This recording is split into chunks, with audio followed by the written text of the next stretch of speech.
In many modern Golden Dawn groups, the lesser ritual of the hexagram is used in the same way as the lesser banishing ritual of the pentagram.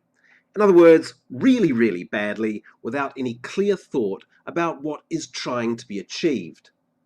In the Magical Order of the Aurora Aurea, we have a correspondence course, and we always get people trying to impress us by showing that they can do a battery of lesser banishing rituals, lesser banishing hexagrams, a supreme pentagram or two, and perhaps a middle pillar before they sit down and do something as basic as a meditation. Yeah, you only need a lesser ritual of the pentagram for that sort of thing, and anything else is redundant. Now, I've already talked about the lesser ritual of the pentagram and how it's been misused, so I'm now going to look at the lesser ritual of the hexagram and when you use it.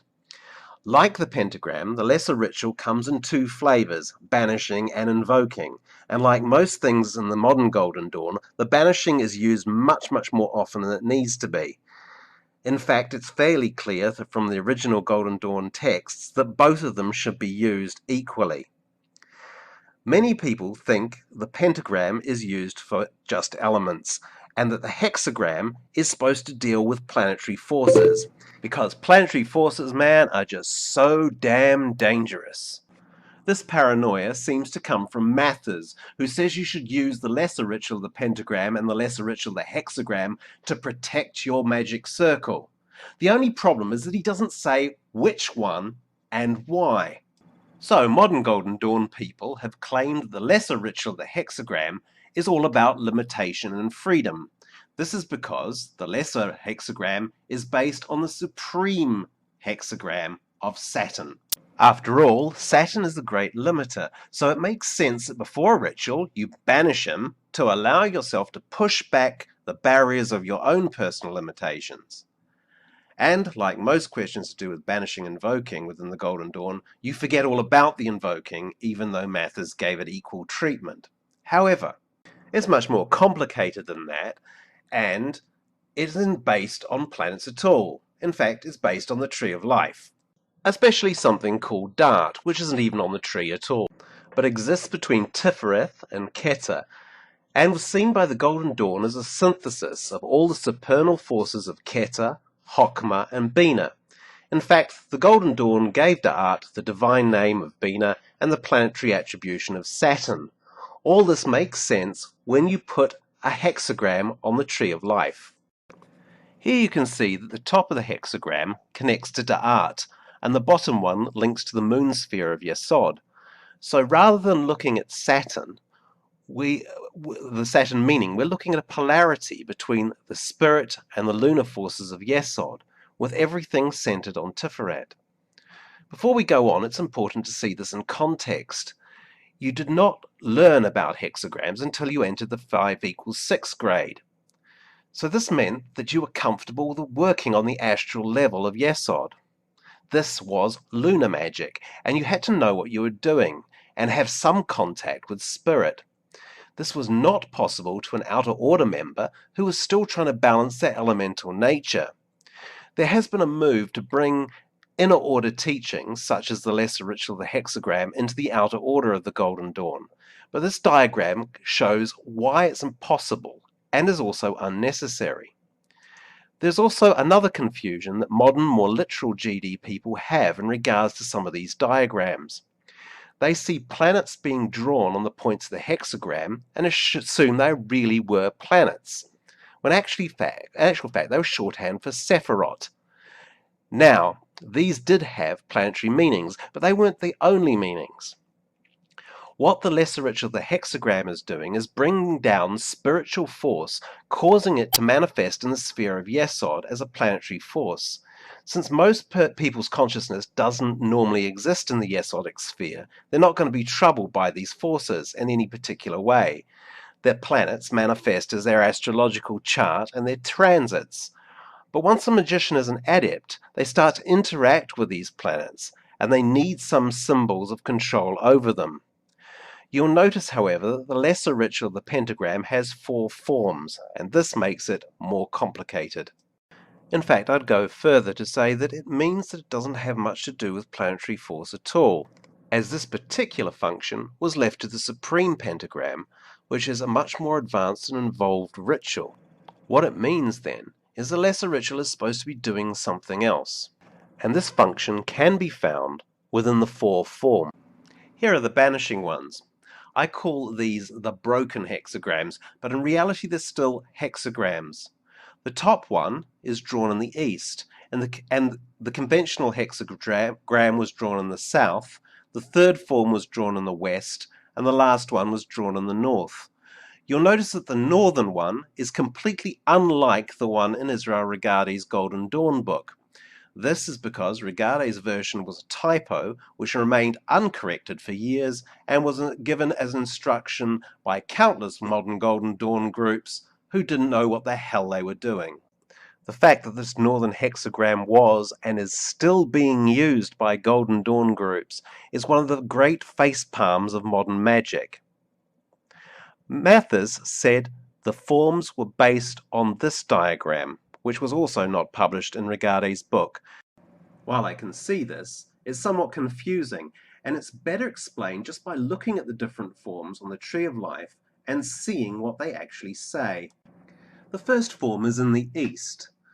You can see that the first triangle has as its apex the top point and dart, and therefore represents the highest spiritual force. The top triangle is said to be fire. Now the bottom triangle, which is water, is flipped so that the top point is above the sun and on the path of Gimel, leading to Da'at. This is a symbol when the unconscious is elevated to its highest level of mystic possibility. Notice the sun symbol there? That's because this version of the lesser ritual of the hexagram is taken from a real Golden Dawn manuscript and not Regardie. It can be seen in my book, Mathers' Last Secret. But, in my view, it's the lost key to understanding this ritual. It shows where the sun is, and since the entire ritual is solar, this is vital. The next form is in the south, and shows the lunar hexagram fallen to its correct place.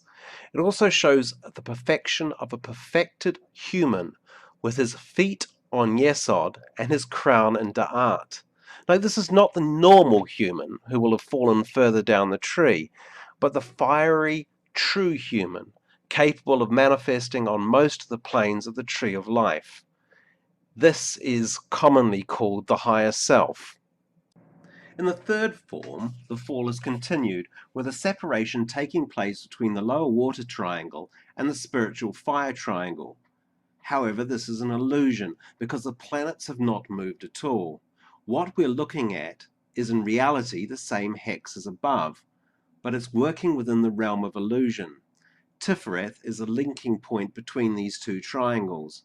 This is placed in the west and is commonly associated with water. In the fourth form, we're looking at something really odd. The spiritual or fire triangle is flipped and has become dominated by the lunar triangle. Spirit is effectively placed at the bottom of the Tree of Life, and thinking and life becomes dominated by the lower self. This is a statement of how earthly man works. And this begs the question, where are the planets? It's like the lesser ritual of the pentagram was not about elements. The lesser ritual of the hexagram is not about planets. Like the lesser pentagram, which said the statement, I am spirit ruling over the elements, the lesser hexagram is making an important statement to the universe about your humanity. You are saying you're a divine being in Hex 1, manifesting in all worlds, Hex 2, who has fallen into a world of illusion, Hex 3, and is spirit living within matter, Hex 4. Sure, the Supreme Hex ritual might be talking about the planets, but not the lesser ritual. So why would you use it? Well, the goal of both lesser rituals is to create a magic circle. In both cases, this is done by making statements to the universe. You are saying, I'm spirit ruling over matter. I'm a divine being who is in matter. And because you're divine, it means that the elemental creatures have to listen to you, in the case of the lesser pentagram, and astral beings have to listen to you as well, as in the case of the hexagram. So when do you use a banishing hexagram and when do you use an invoking?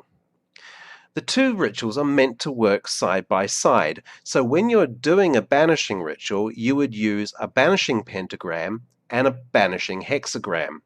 This means that most of the time then you'll use an invoking pentagram with an invoking hexagram. The lesser ritual of the hexagram is simple. It is always done after the lesser banishing ritual of the pentagram.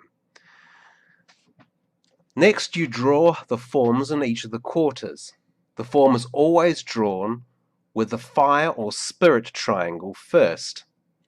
If you're invoking, start at the Saturn or Da'at point and draw the triangle clockwise. If you are banishing, start at the Saturn point and go anti-clockwise. The next triangle starts at the Moon point and goes clockwise if you're invoking and anti-clockwise if you are banishing. Once you have drawn your form, you draw the sun symbol in the center and vibrate the divine name Ararita. Once you have finished doing this, you return to the center of your circle and perform the LVX formula. The LVX formula is vital because it calls down light into the astral shells you have created and brings them to life. You've then performed the ritual. What is clear here is that we have not got the ritual we thought we had. It is still very useful, simple, and incredibly powerful, but is not the great force of planetary sterilization which we've been told for the last 30 years. I'm aware that people will not agree with this, particularly as I don't have much Golden Dawn paperwork on my side. However, this is not because Mathers and Westcott would not agree with me. It's because the paperwork by the Golden Dawn on the subject is sketchy. But given its partnership with the pentagram ritual, this gives the two so-called lesser rituals a meaning and a function within the Golden Dawn system. Otherwise, you might as well just leave it to the Supremes.